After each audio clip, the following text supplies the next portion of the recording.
Hey everybody, welcome to the Civil War in Excruciating Detail. I am your host, sort of, Will. Someone who has always had a passing interest in the Civil War, but not enough to actually do the research. So I am joined by someone who is willing to do the research, my buddy Steve. Hey, I'm Steve. I am going to be the presenter for this series. I am not a historian, not even a college graduate, actually.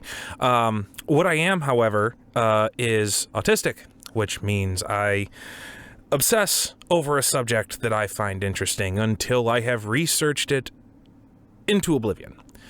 And so that's kind of what I started doing with the Civil War a few years ago, largely because I'd run out of things to read up on for World War I, and like everybody reads up on World War II, it's like, you know, kind of, it's not cool to like be super into World War II, like it, like in the mainstream it is, but that like, hurts me.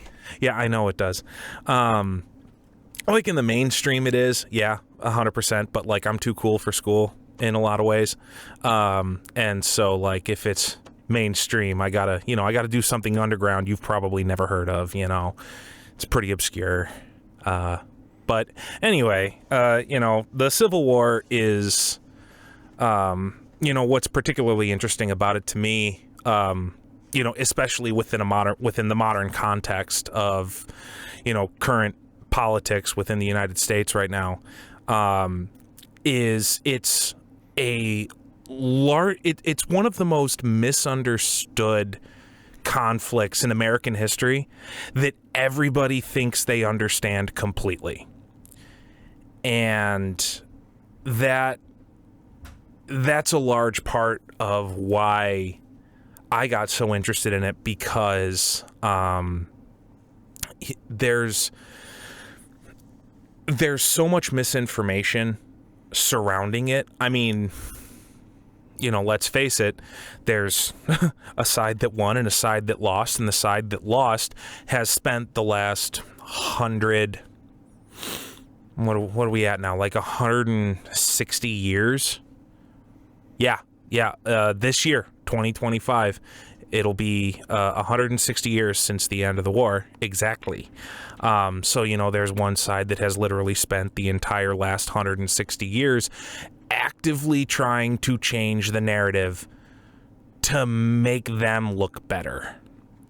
And, so that's what really drew me in, was kind of like this learning forbidden knowledge type deal, learning this aspect of history that very few people seem to understand at an intrinsic level. That's probably the wrong word to use, whatever. But that's what really sparked my interest in it in general, was, there was so much more to it. So many narratives, especially like, as kids coming up in school, the version that we get is so watered down and so like reduced to bare bones, and to a large degree significantly whitewashed. Yeah, lies to children. Yeah, exactly. Not lies of malice, but lies of omission. Because a lot of the topics to discuss surrounding the Civil War, especially when you start getting into talking about the people, they become very difficult to articulate, especially to a child. Somebody, who can think like you and can reason like you, but lacks the context that you do, lacks the experience that you do. That's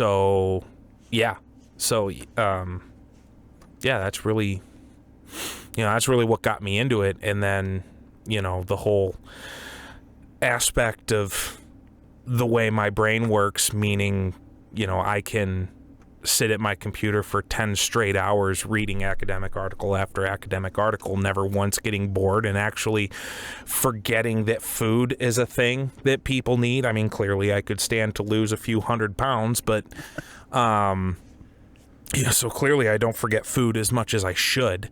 Maybe it just means I don't get obsessed in as many things as I should. I'm sure that's exactly what it means, yeah. Yeah, my therapist would probably think that's a completely horrifying thing to say. Yeah. All right, so you mentioned, the lack of nuance and understanding. You mentioned that one side has spent 160 years lying about why their forebears fought the war in the first place. So what is it that we're going to be discussing in our inaugural episode? Well, today, I think especially in an inaugural episode surrounding a topic like the Civil War, you have to use a phrase from the time period within the Army. You have to see the elephant. And for those of you that may be unaware, seeing the elephant was the colloquialism that soldiers used at the time for your first experience of combat. You didn't know what being a soldier was until you saw the elephant. So today, we're going to see the lost elephant in the room. And in doing so, we're going to discuss the myth of the lost cause. Because the myth of the lost cause is the spring well from which all of the misinformation I won't say all, nearly all misinformation surrounding the Civil War comes from. So I'm sure there's a lot of people that have heard of the lost cause, but there's probably not a lot that have heard it referred to as a myth. And, for me, the thing about it is the name is deliberately deceptive, and it puts me in mind of, I don't know, it's not immediately clear what it refers to when you hear the name.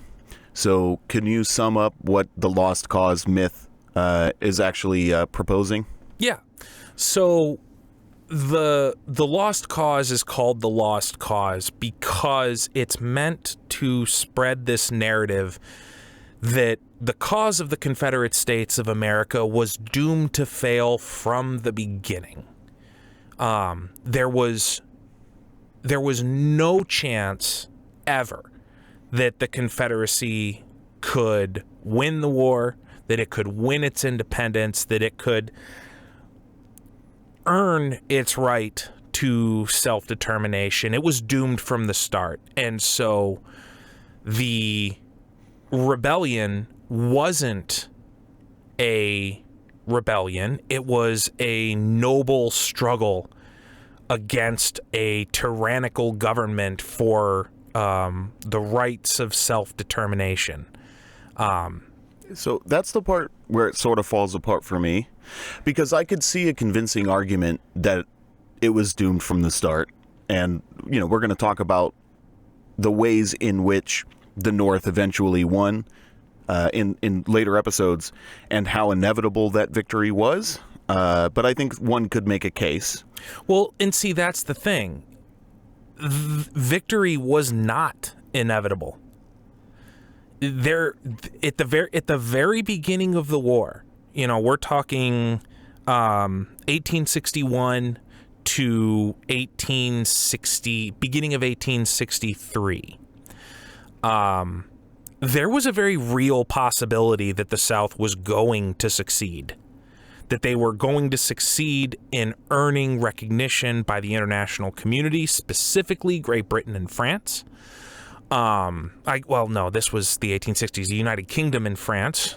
Great Britain became the United Kingdom in the early 1700s. Blah blah blah blah blah. Anyway, subject for a different time. But during those early war years, there was a very real possibility that the South was going to win. Even though if you look at the war as a whole, not just the Eastern Theater with Robert E. Lee and the Army of Northern Virginia just trouncing every single general that he came up against. But if you look at the war as a whole, to include the Western Theater, which at the time does not mean Texas and Arizona and Utah and Nevada and New Mexico. The Western Theater refers to the Western United States, which is Missouri, Tennessee, Arkansas, Louisiana. Texas is actually technically included in that because at this point Texas was a state. But just for future reference, during the course of this show, anytime I say the West, I'm not referring to the modern day West. I'm not referring to the modern day West or the old West of the 1880s and 90s. I'm referring to the states immediately to the east of the Mississippi River, because that was the westernmost extent of the states at the time. So it would be fair to say that the Lost Cause mythos falls apart from the very beginning because it's not. The Northern victory wasn't inevitable the way that it claims that it was. Absolutely. And it strikes me also that you can look at conflicts in which the end was predetermined.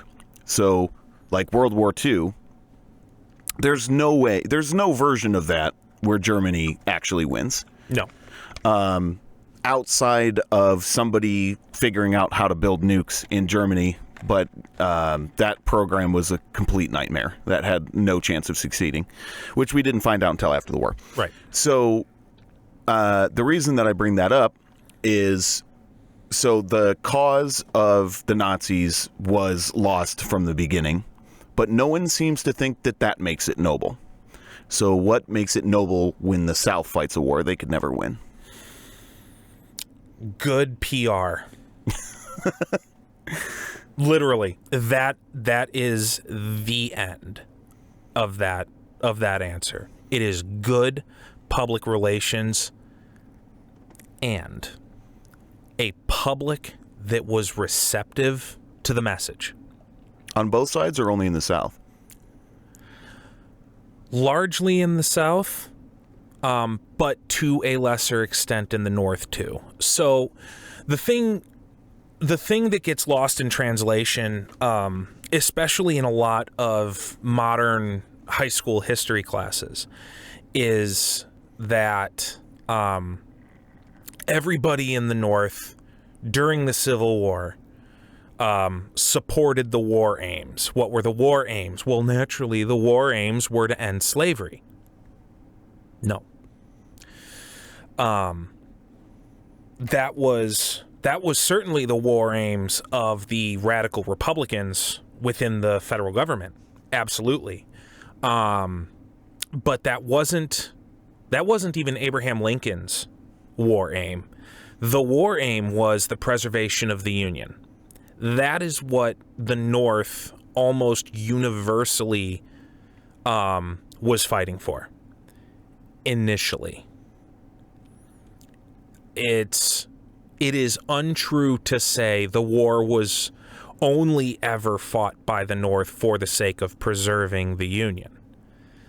That's certainly the case in the very beginning, where that was the predominant war aim, was to bring the rebelling states under control and back into the Union. However, as the war went on, and especially in the Western theater, which is basically everything west of the Appalachian Mountains, they were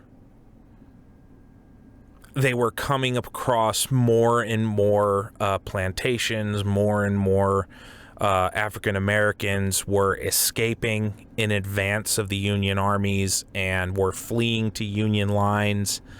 And as more of the horrors of that system were discovered,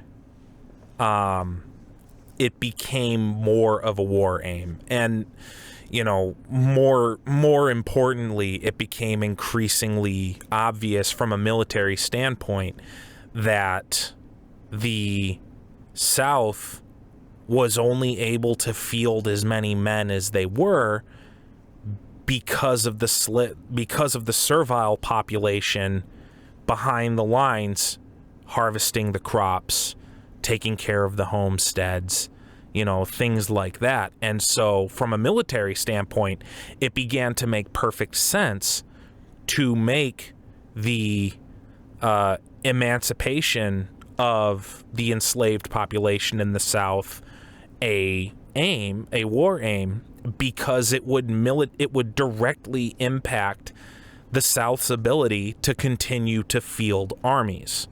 Right. You know, because, you know, if you got to pull men off the front line and put them in the field. Right. Or they pull themselves. They straight up desert. Oh, you know, if you're a private in the Army of Northern Virginia and, you know, you're just good old boy from Georgia and you receive a letter that, you know, from your wife, say that, you know, a Yankee army just sacked Atlanta and they just hit Augusta and, you know, you're near Macon, you're going to go, holy shit, I need to get home now, you know, and you're going to go. So that was a knock-on effect, was the emancipation of the slaves and the Union armies moving through Confederate territory towards the end of the war, admittedly, drove desertion rates, which attrited the armies in the field because they would have fewer and fewer men. This is getting a little bit ahead of things, but in his memoirs, Ulysses S. Grant recounted where he was at City Point, Virginia, and a unarmed Confederate colonel was walking through the town in uniform, but no sidearm, no saber, nothing. And Grant questioned the man, and the man said basically that his entire regiment basically had deserted, and he was like, well, why am I still here? I'm gonna go home. Wow. And so that was an entire regiment, which in Civil War terms is, I think, something like 500 men. I'm gonna have to double check that, but you know, but basically that's an entire regiment of fighting men that at this point, granted, this was like 1864, this is like November 1864, so we're within 6 months of the surrender of Lee at Appomattox Courthouse, which was not the end of the war. It was just one of the most pivotal moments. Yeah, because that was like one army that surrendered. That was one army that surrendered. It was not the entire thing. But anyway, you know, that's the situation that the Confederate military started finding itself in towards the end of the war. And so, you know, that's something that doesn't really get talked about a lot in mainstream historical education, that, you know, the war was about the abolition of slavery. It really wasn't.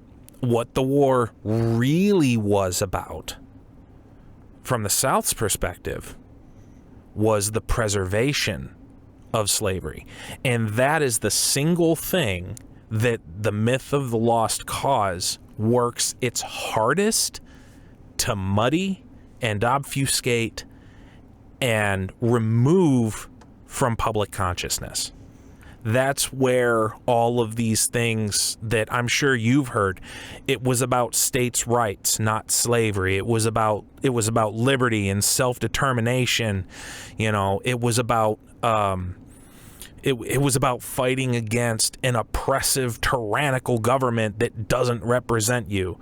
Yeah, and this is the thing. Like, I always hear, you know, states' rights, states' rights, states' rights. And my question is, like, everyone says it was about states' rights, but they never say states' rights to. Exactly. They say states' rights, full stop. And I'm like, yeah, but the state's right to do what? Exactly. And if you look at the articles of secession from the 13 seceding states, I think in all but one of them, slavery is explicitly stated as a justification for secession. All but one. And if I remember right, the only one that didn't explicitly state slavery was Texas. And it was preserving the idea and practice of slavery was actually written into the Confederate Constitution. Yes, wasn't it? It was. And it was written into many of the seceding states' new state constitutions. It was directly codified in those documents. And you can even look at the journals of some of the soldiers that fought for the Confederacy during the war. And if you look at their letters in their journal entries during the war, there's quite a few of them that talk about the preservation of the practice of slavery. And obviously, after the war, there was a bum rush to obfuscate this, because a lot of these guys, a lot of these soldiers and officers that had fought for the rebellion wanted to make it all mean something. Wanted to make all of the sacrifice mean something, and wanted to paint themselves in a very positive light. Yeah, so that was sort of my next question is the lost cause is this idea, it was doomed for the start, and somehow that makes it noble. We don't need to discuss how. Or we don't need to explain how, it just does. And it wasn't about slavery, it was about this nebulous idea of, like, we weren't fighting to preserve slavery, we were fighting for our rights to preserve slavery, which, you know, makes total sense. I would love to argue that point. So if that's like the key sort of concepts to the lost cause idea, how did it come about? How did it start? So it started basically immediately as soon as the war was over. It started almost right away. You know, you had guys like Alexander Stevenson, who was the vice president of the Confederate States. He went on a massive speaking tour, and famous generals outside of Lee from the time, people like James Longstreet and Jubal Early. They wrote books. Jubal Early specifically wrote several books surrounding the myth of the lost cause, except he was creating the myth at the time. James Longstreet, same deal. Both men went on to not only write books, but to give lectures at various universities in the United States, would publish essays, went out of their way to organize like reunions for lack of a better term. You know, and a lot of them, a lot of the information they drew from, they pulled from not only their own experiences, but they would also cite letters that the Confederate General Robert E. Lee had written, specifically in his farewell letter to the Army of Northern Virginia immediately following his signing of the terms of surrender at Appomattox Courthouse. He had said that the cause was doomed to failure from the beginning because we were up against overwhelming resources and numbers. And in a letter that Lee wrote to Jubal Early, who was one of his lieutenants during the war, you know, he had requested from Early information about enemy strengths during the Overland campaign, which was Sherman's. I believe the Overland campaign was Sherman's march to the sea, basically. The siege, Overland was Grant's push to Richmond. I'm sorry. But basically he asked for information from Early about the strength of enemy units that he encountered during that campaign and during the siege of Petersburg, and for Early to, quote, transmit, if possible, the truth to posterity and do justice to our brave soldiers by cataloging, quote, statistics as regards numbers, destruction of private property by the federal troops, etc. So even in the immediate wake of the war, can you translate that letter from Victorian for the listeners and for their surrogate? So to transmit, if possible, the truth to posterity and do justice to our brave soldiers. He's basically saying to Jubal Early, the reason he wants this information is to preserve it for history, so that the truth can be known to future generations. And if I understand correctly, what he's asking for is like the normal sort of things you would ask for in a situation report, you know, description of the enemy force, how big it is, what they're doing. But he specifically wants to catalog anything that the federal troops are doing that the Confederate or Southern public would not like. So if they're destroying property or anything like that, he wants to write it down. Correct.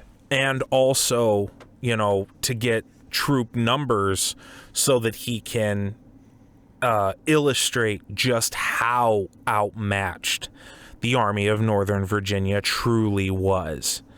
By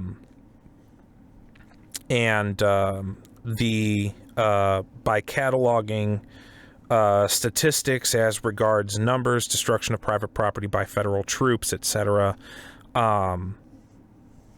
he's basically saying number of troops that you encountered, you know, how many farms did you see destroyed, how many towns did you see leveled, how many livestock did you see slaughtered or captured, you know, that sort of thing. The goal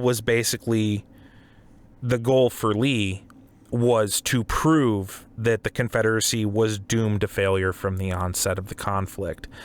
You know, and another thing that's I guess a pillar of the lost cause. Just before we move on from Jubal Early, you said he was one of Lee's lieutenants. Mm-hmm. So just to clarify for the listener, he didn't hold the rank of lieutenant. He was a general, but he was a subordinate commander of Lee. Yes. Okay. He was a lieutenant general in the Army of Northern Virginia. Okay. So he would be leading an element of some size. Yeah, I believe Early was a corps commander. Okay. So the United States military immediately leading up to the Civil War wasn't organized in the same way the United States, or I should say the United States Army. The United States Army during that time wasn't organized in exactly the same way it is now. You basically had the smallest tactical unit was basically a company. And then that company was part of a regiment. And then that regiment was part of a division. That division was part of a corps, and that corps was part of an army. Okay. So, Robert E. Lee would be the Army commander. He's the commander of the Army of Northern Virginia. Jubal Early and James Longstreet were corps commanders. They were just one step down. Right.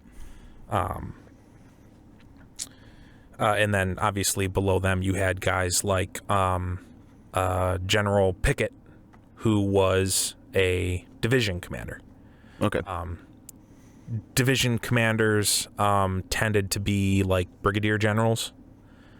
I'm sorry. There was no lieutenant general in the CSA, I don't think. I think the highest rank the CSA had was major general, except for Lee, who was a lieutenant general. The Confederacy decided to bring that rank back before the United States did. Okay. Yeah, so George Washington was the first lieutenant general in United States Army history. And then in reverence to him, this is a bit of a tangent, in reverence to him, no soldier in the United States Army was authorized to that rank by Congress until Ulysses S. Grant. Ulysses S. Grant was the first lieutenant general, which is 3 stars. Ulysses S. Grant was the first lieutenant general since George Washington, which kind of illustrates just how important he was to the Union. Right. This was at the end of the war, though. I think it was early or mid 1864 when he achieved the rank of lieutenant general by Congress. Okay. But anyways, back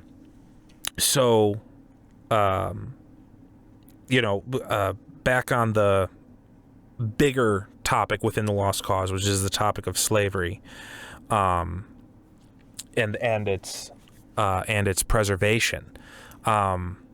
The Lost Cause really tries to paint this picture that slavery was not an inherently cruel system. It was, in fact, quite benevolent, that the slaves were, in general, treated very, very well by their masters, and that, the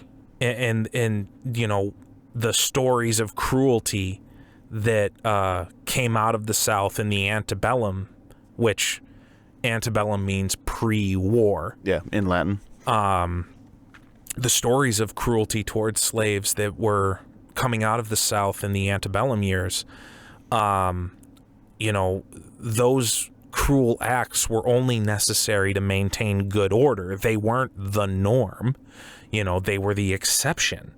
And then this notion that the slaves were better off being servile. They were provided for. They were housed. They were clothed. They were provided work. Better that than to be free in a land that they're not welcome in. Better that than to be free in a place where nobody would want to hire them. Nobody would think they were worth being paid. Nobody, would rent a house or rent an apartment to them or let them buy land or let them vote, whatever. It was this whole idea that we're doing them a favor. Yeah, and this is ignoring the lives of African people of African descent living in the North. Right. They did exist at this time. They did. They did have it a lot better but not as much as you would think. Because as with any historical event or historical people, we have to put them within the context of their time. Were there people in the 1860s in the United States, specifically in the North, that viewed the practice of slavery the way we do now? Yes, 100%. The vast majority of them were in New England. But in general, the North was just as unabashedly racist against African Americans as the South was. The North viewed them as human, but not white. And that was the important distinction. African Americans were not white. They would never be white. Thereby, they would never be equal to the white man. But in the North, that didn't justify enslaving them because they were still human beings. They were lesser. They weren't equal. But they were still human beings, and that made the practice of slavery abhorrent. Whereas in the South, they had no such compunction. And so that's really the only difference between the North and the South at this time, with regards to their views on African American slavery. It was, in the North, slavery is just wrong. You shouldn't be allowed to own a human being. And in the South, it was no different than getting a dog or a horse. Right. And so, yeah, that's something that also tends to get left out of the history books, at least at the high school level, high school and middle school. That doesn't tend to get talked about because it's a really heavy topic. Oh, excuse me. It's a really heavy topic, and it's a really complex topic. And, you won't start hearing those kinds of arguments until, if you decide to go to university and take history courses in university and specifically take a history course on American history that would cover the Civil War. Right. A lot of ands here. But that's where you would start to actually learn about this, about just how similar northern and southern culture actually was when it came to how African Americans should be viewed and treated.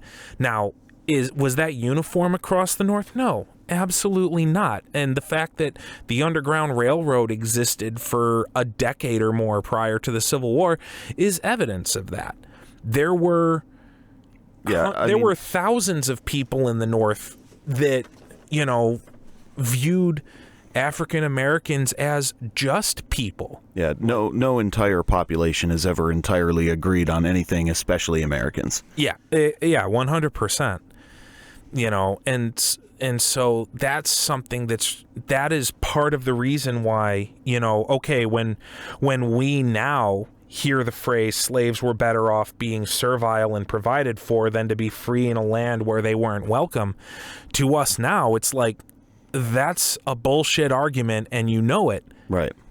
But put within the context of the late 1860s, when the myth of the lost cause was being formed, there were quite a few people, even in the North, that would resonate with, where they'd be like, okay, slavery is wrong, and, you shouldn't own people. But you make a good point about,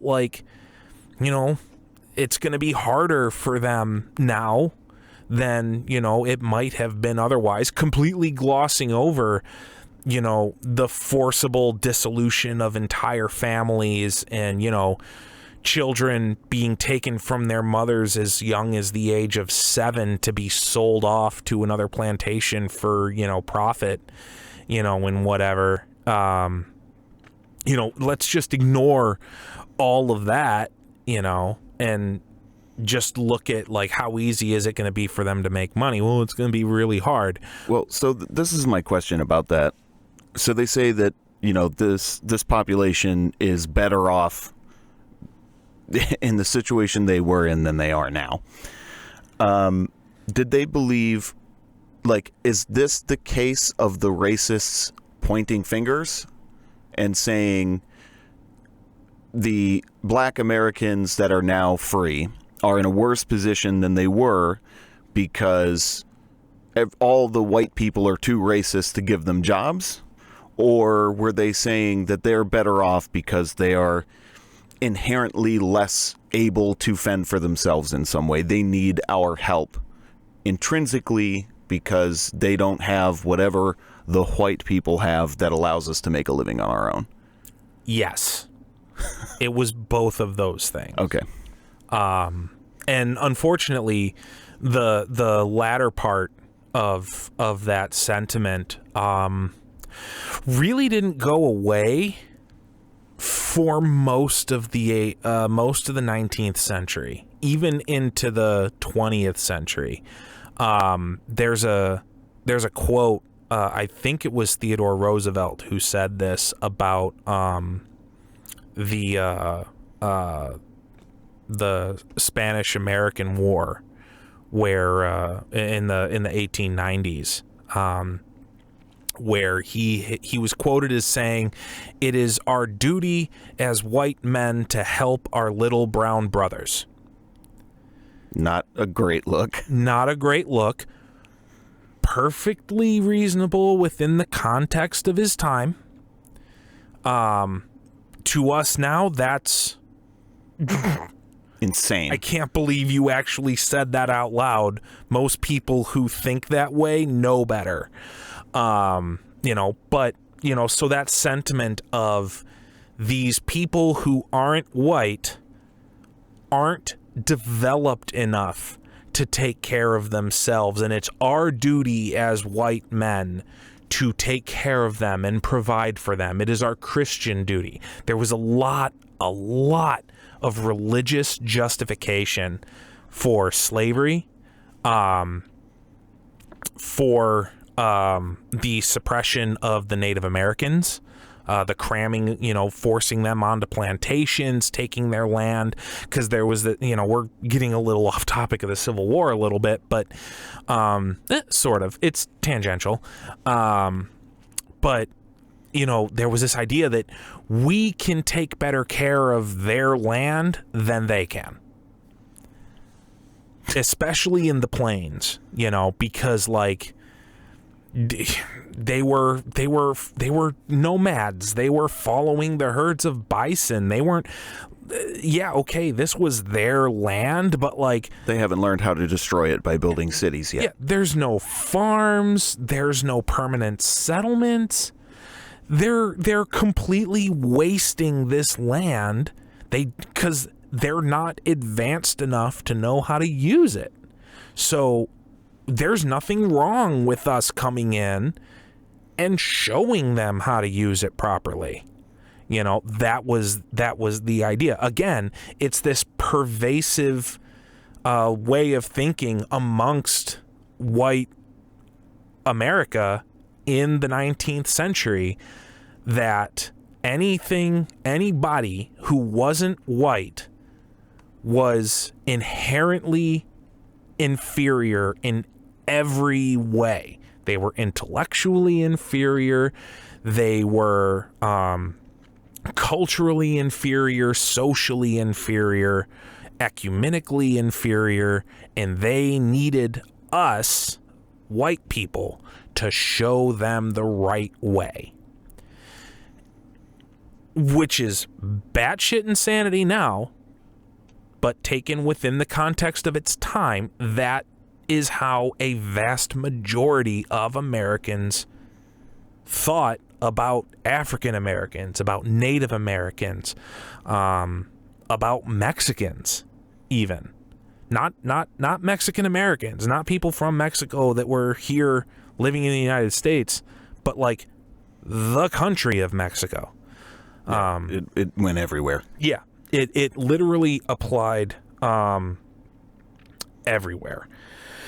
And one thing I do want to do, I want to read a quote from Professor Gary Gallagher, who is a phenomenal resource on the history of the Civil War. He's I can't articulate how much I enjoy listening to his lectures, reading his books. They're fantastic.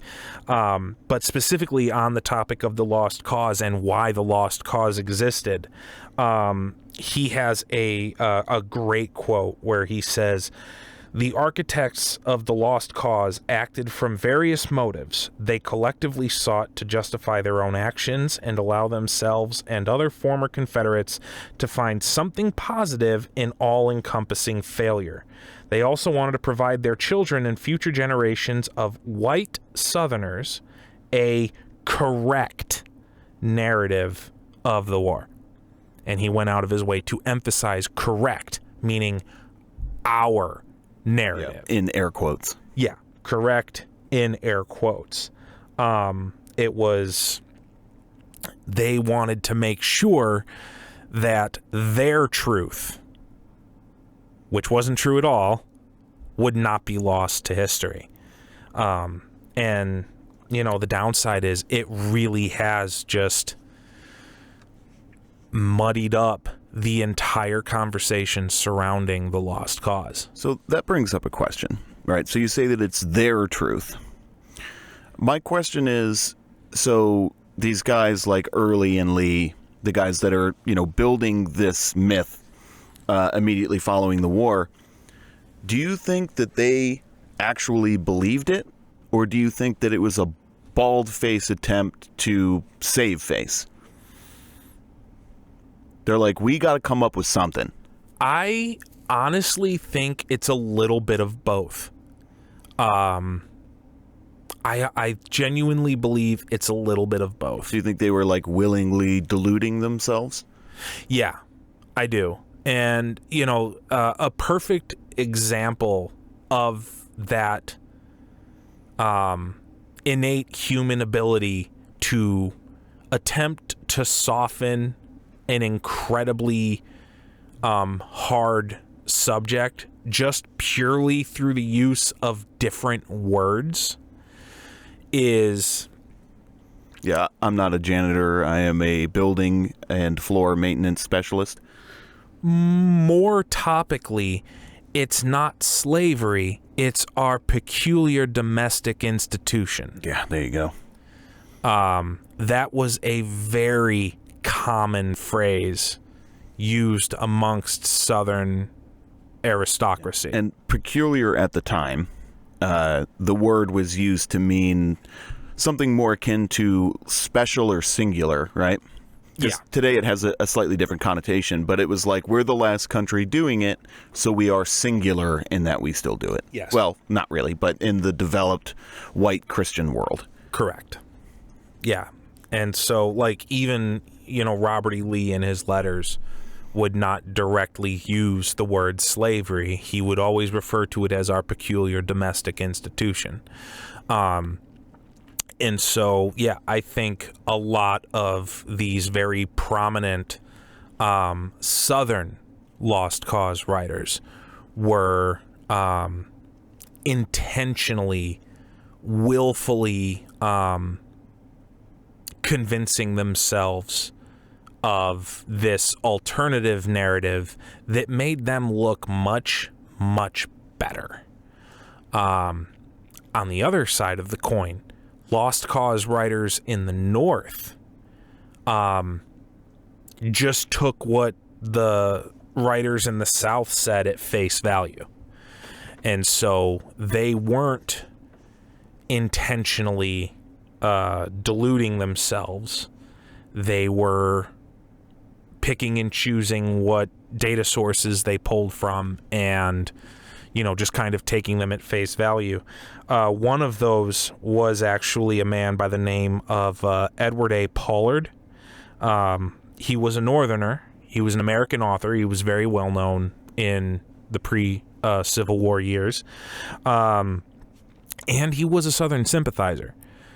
This man was a card-carrying member of the Democratic Party.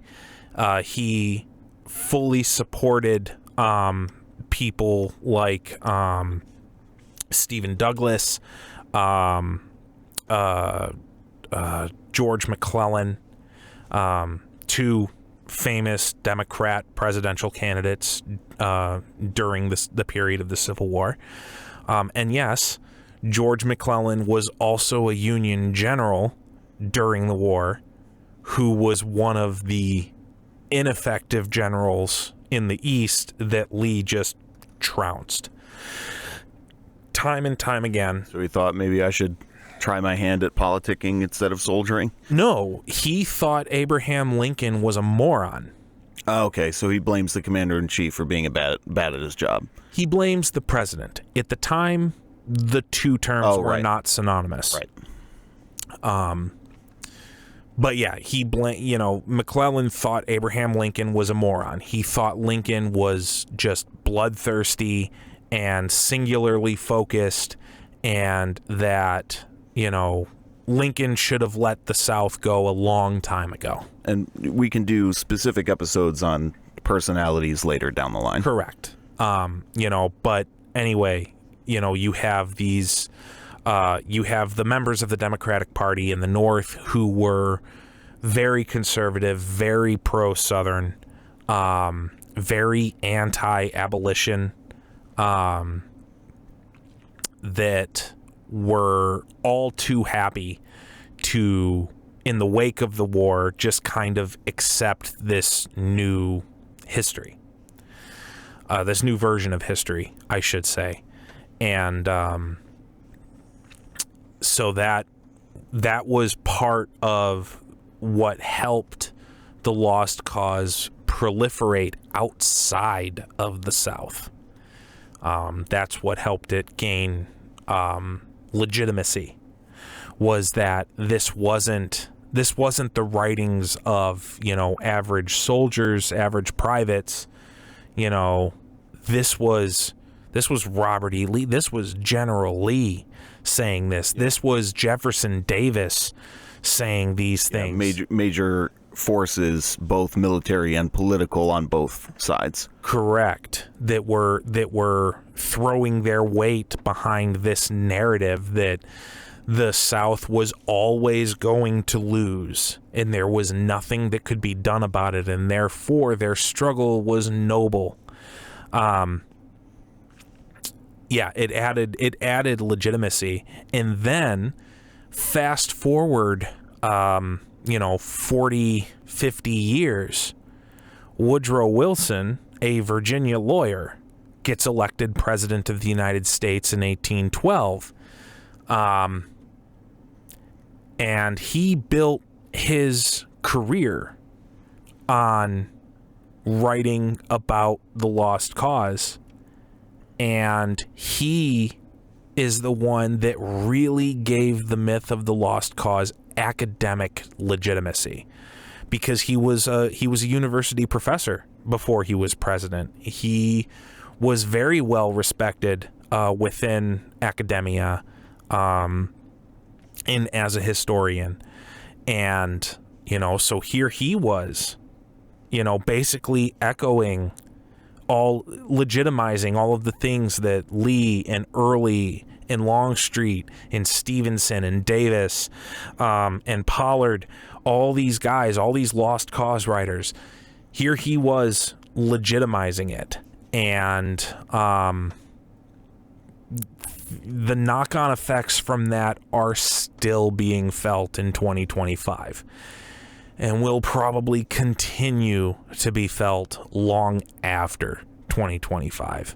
I could probably rant for a few hours, but on how much damage Woodrow Wilson did. To say, it's difficult for people to accept the actions of their great-great-grandfathers if they were wholly and entirely wrong. Correct. I think we can leave that part of the discussion there. Yes. Especially nowadays, nobody wants to have the realization that there are evil people in their family tree. Everybody's the hero of their own story. Everybody wants to believe that their family has been generally good. Maybe a couple of bad apples, maybe a thief here or there, but like in general, good, upstanding citizens all the way back. And it's a little bit jarring when you realize that's not the case. And so, when you discover that your great, to the sixth power grandfather, not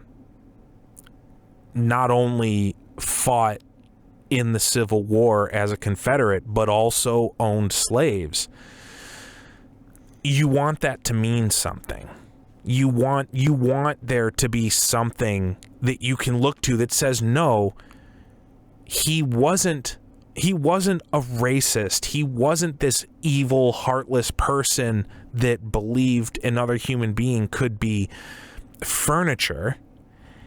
He was a kind and noble man who took these people in and provided for them and, kept them safe. And then when the federal government overreached and tried taking that away from him, he fought for what he believed in. Yeah, he fought for the rights of the state in which he resided, not for himself. Correct. Yeah, it's a very convenient bedtime story. Yes, very much so. And, I mean, a comfortable lie will always beat a harsh truth, because if you don't want to take the time and make the effort to really dive into something, to learn the minutia surrounding it. Both sides of my family immigrated to the United States from Europe long after the Civil War. But I can understand for someone whose great-great-grandfather was a Confederate soldier, or a slave owner or whatever the case was, I can see how when you learn of this, it's almost like a grieving process. Yeah, 100%. And, it's a lot. The denial stage can last sometimes longer than it should. Yeah, 100%. Speaking purely for myself, it's something that I had to grapple with last year. I didn't know that. I did, yeah. I was on Ancestry. I was on Ancestry.com. I've had it for a couple of years. I actually just recently canceled it because they upped their prices again. And, I can do better things with $30 a month. But anyway, I had learned several years ago, towards the beginning of the pandemic, that on my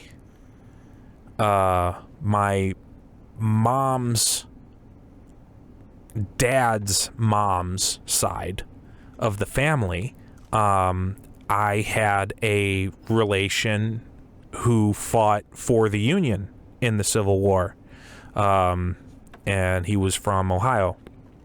I don't hold that against him because he fought for the Union, but right. Exceptions can be made. They are always made. But last year, I was digging even further into her family, trying to go back as far as I could. And I was making some really exciting discoveries. I found relatives that were in Virginia from back then, from the 1840s. And then I went back a little more, and then I found relatives that were in the colony of Virginia.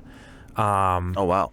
Yeah, and that went all the way back to, I think, 1730. And I was like, oh, man, this is so cool.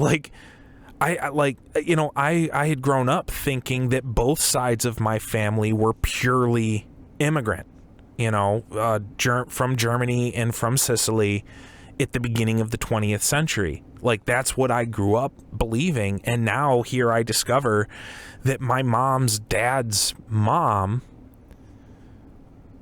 through her, I have family.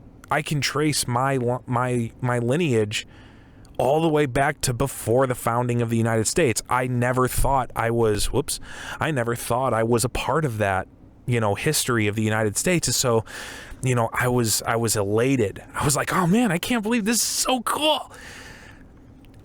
And then it hit me. These were people living in Virginia.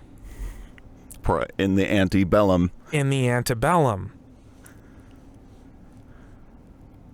There's a non-zero chance somebody along that line owned a slave.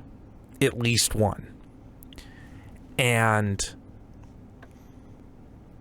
that doesn't feel great to know. I can imagine. To not know for sure. I couldn't. I tried finding like sales receipts, right, for lack of a better term, or like to see if they were, if I could find any concrete like census records, because due to the 3/5 compromise, Southern slaveholders would say how many slaves they had because it would be counted as 3/5 of a person for the census.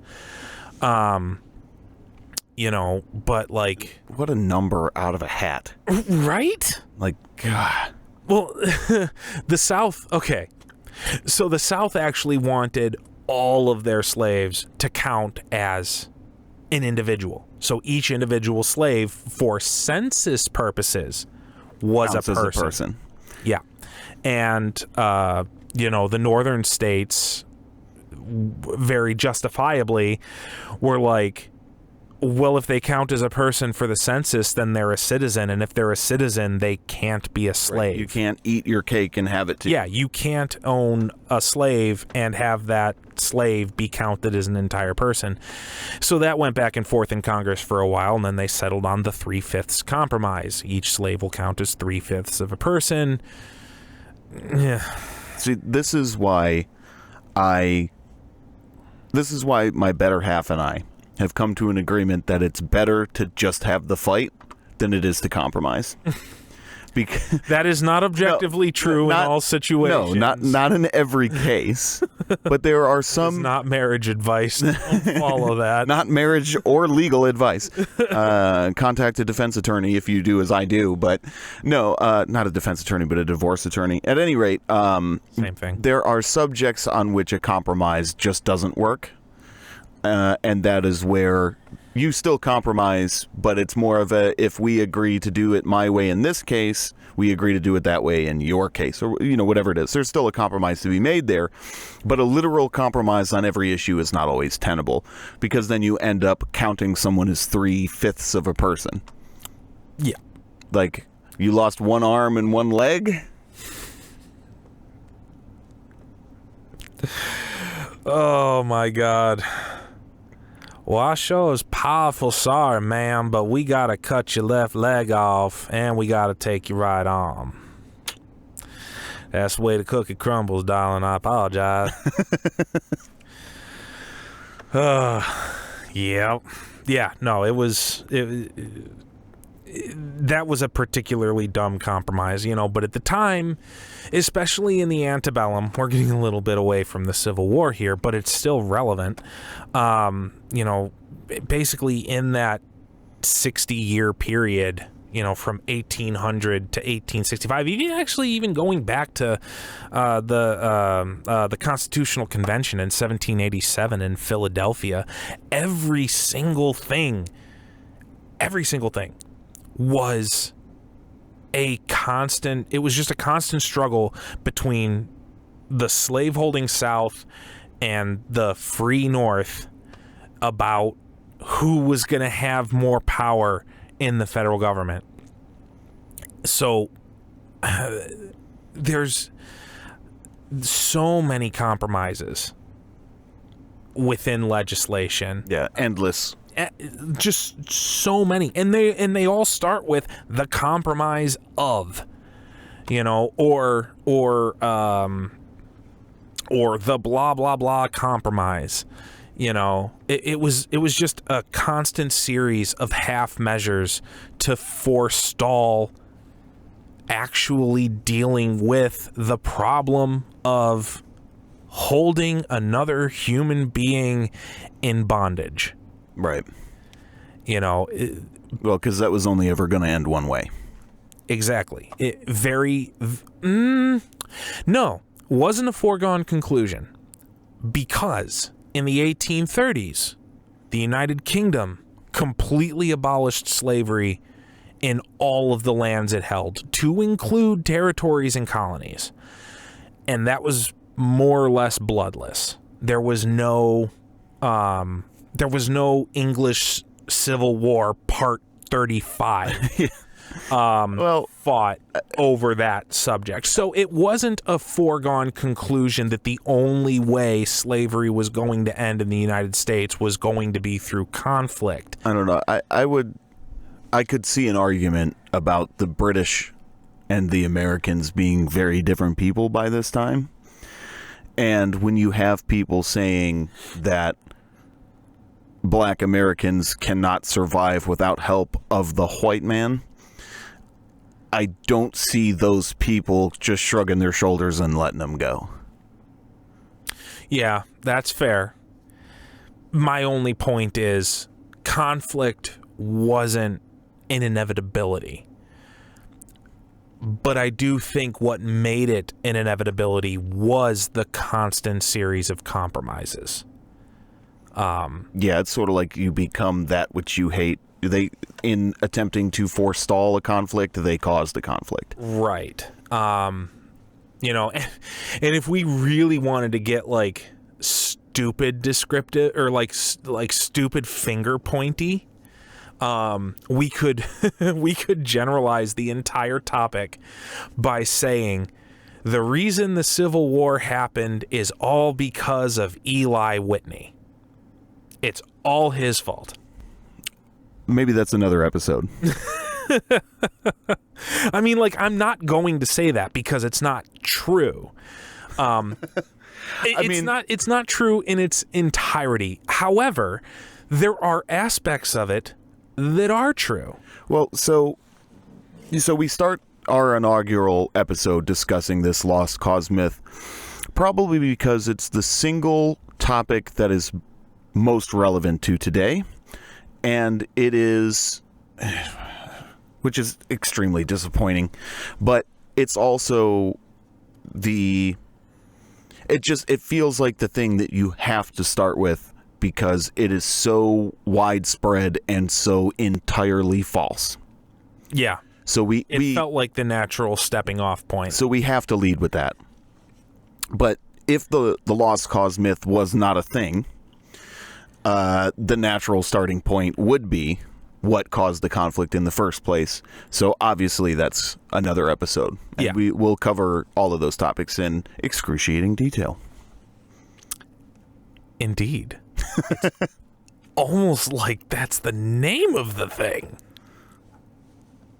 It wasn't chosen at random. Anyway. All right, so is there anything else that the listeners need to know about the lost cause myth? Oh, so much.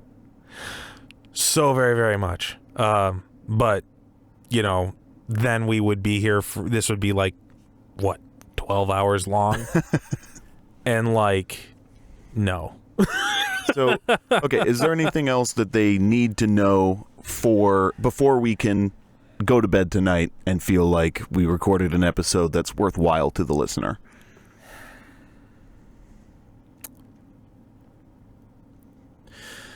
I think if I had to come up with something that was kind of like a moral of the story with the myth of the lost cause that like people could take from how it formed, and and the why and all of that. I would have to say the moral would be sometimes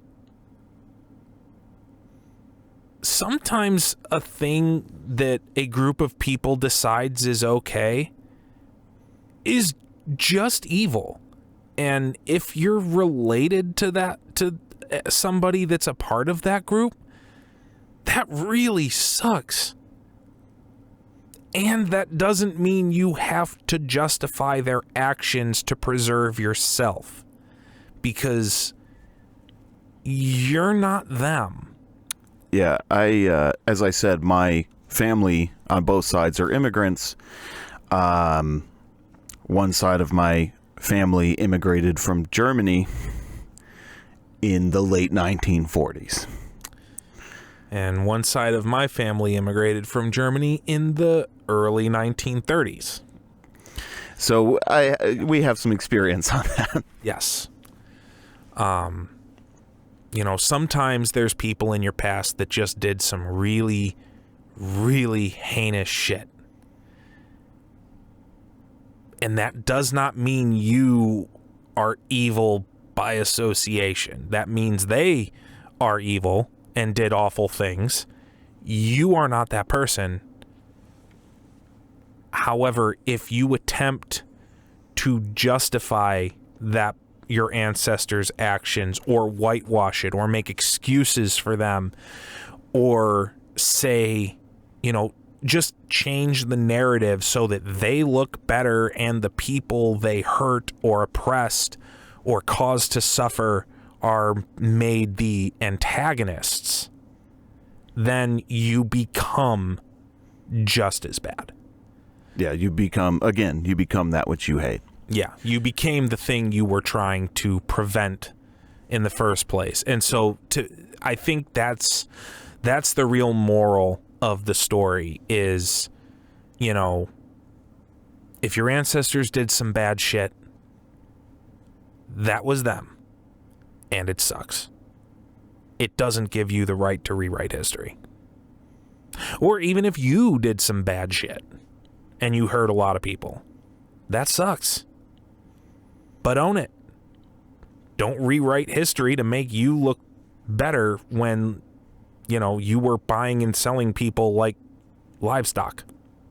Because, yeah. Yeah, there's no way to make that better. No.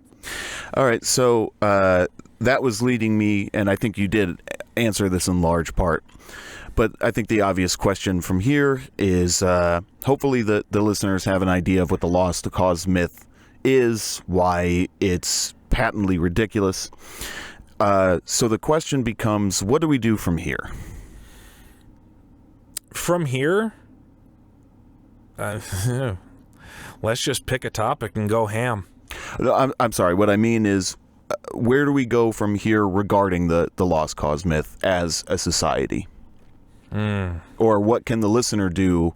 So I imagine listeners, there's probably not that many listeners that don't know about this, because anyone listening to this podcast is very likely to be familiar. But if we imagine a hypothetical person who got YouTube algorithmed into this particular rabbit hole and said, I wonder what that is likely, I would certainly hope, rightfully incensed by the topic that we've been discussing here.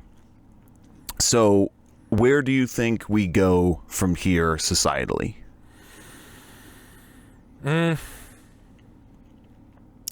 Societally, hard to say. As an individual, for random, Joe Blow Schmuckatelli who just discovered this because of the algorithm, but now they're like, okay, I want to learn a little more. I would highly recommend anything that Professor Gallagher has written on the subject. But in general, it's be informed. Be informed. Learn about this specifically. because there's a lot of this that we're still dealing with the after effects of. Yeah, this ends up getting baked into, and this could even be something we cover later on. This ends up getting baked into later American thinking on many topics. Oh yeah, 100%. I mean, it almost doesn't matter what topic we choose to talk about here. The lost cause is going to be relevant to that conversation because it literally pervades every aspect of the history of the Civil War in the United States. Well, and then, echoes into the modern day, into something like the civil rights movement of the 1960s or the issues that Black Americans face with modern policing. The formation of the Ku Klux Klan in the 1870s, its revival in the 1910s, incidentally, post-1912, when a certain man with a certain background was elected to a certain office. That may be an Apocrypha episode.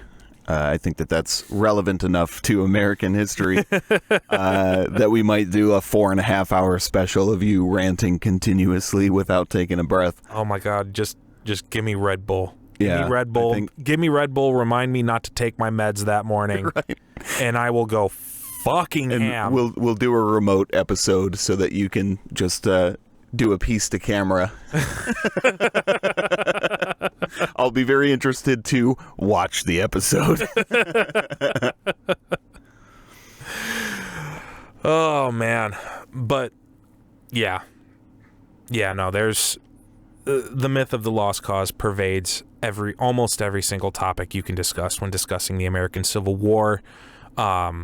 The knock-on effects of the myth of the lost cause pervade basically every level of American society as the origination point through to the modern day. Like, there is no good way to do the lost cause myth justice in an hour. It's just not possible. It's too broad in scope. There's too many things it has directly caused or affected. And it's probably one of the single most important things people in the United States specifically, but in the world in general, should know happened. And that's the thing that's so disappointing about it, is it was the attempt of a handful of Southern generals to cover their ass that then affected everything thereafter. Yeah. It shouldn't come as much of a surprise that the effect of that the selfish machinations of a handful of elites has detrimentally impacted an entire country. I wonder if that's topical to the modern day. I think that's a great place to leave it. And that's another goddamn thing. Yeah, I think that really leaves, hopefully leaves the listener with something to think about. So on that upbeat note, you've been listening to The Civil War in Excruciating Detail with Will and Steve. Our inaugural episode, hopefully giving you an idea of who we are and the kinds of content you're going to get from us. The Civil War, there's no easy way to put it. It was grim. So episodes won't always be downers, but there's a lot of dark subjects to cover. Yeah. There's actually a lot of similarities between discussing the Civil War and discussing the European theater between 1939 and 1945. Yeah. in terms of like heaviness of content. Yeah, absolutely. But there's a lot of really cool shit to talk about too, especially when we start getting into the Western theater, which is where one of the greatest generals in American history made his name. And so I'm really excited when we get to the point where we can start talking about him. That's going to make me very happy. We'll get there. And especially too, a lot of the battles that happened in the Western theater, because the Eastern theater was boring because it was just a succession of incompetent dickheads, one right after the other. And then we get to 1864, and things get real spicy. So, yeah, I'm excited. We'll get there. All right, so we neglected to write an ending spiel. So, bye. See ya.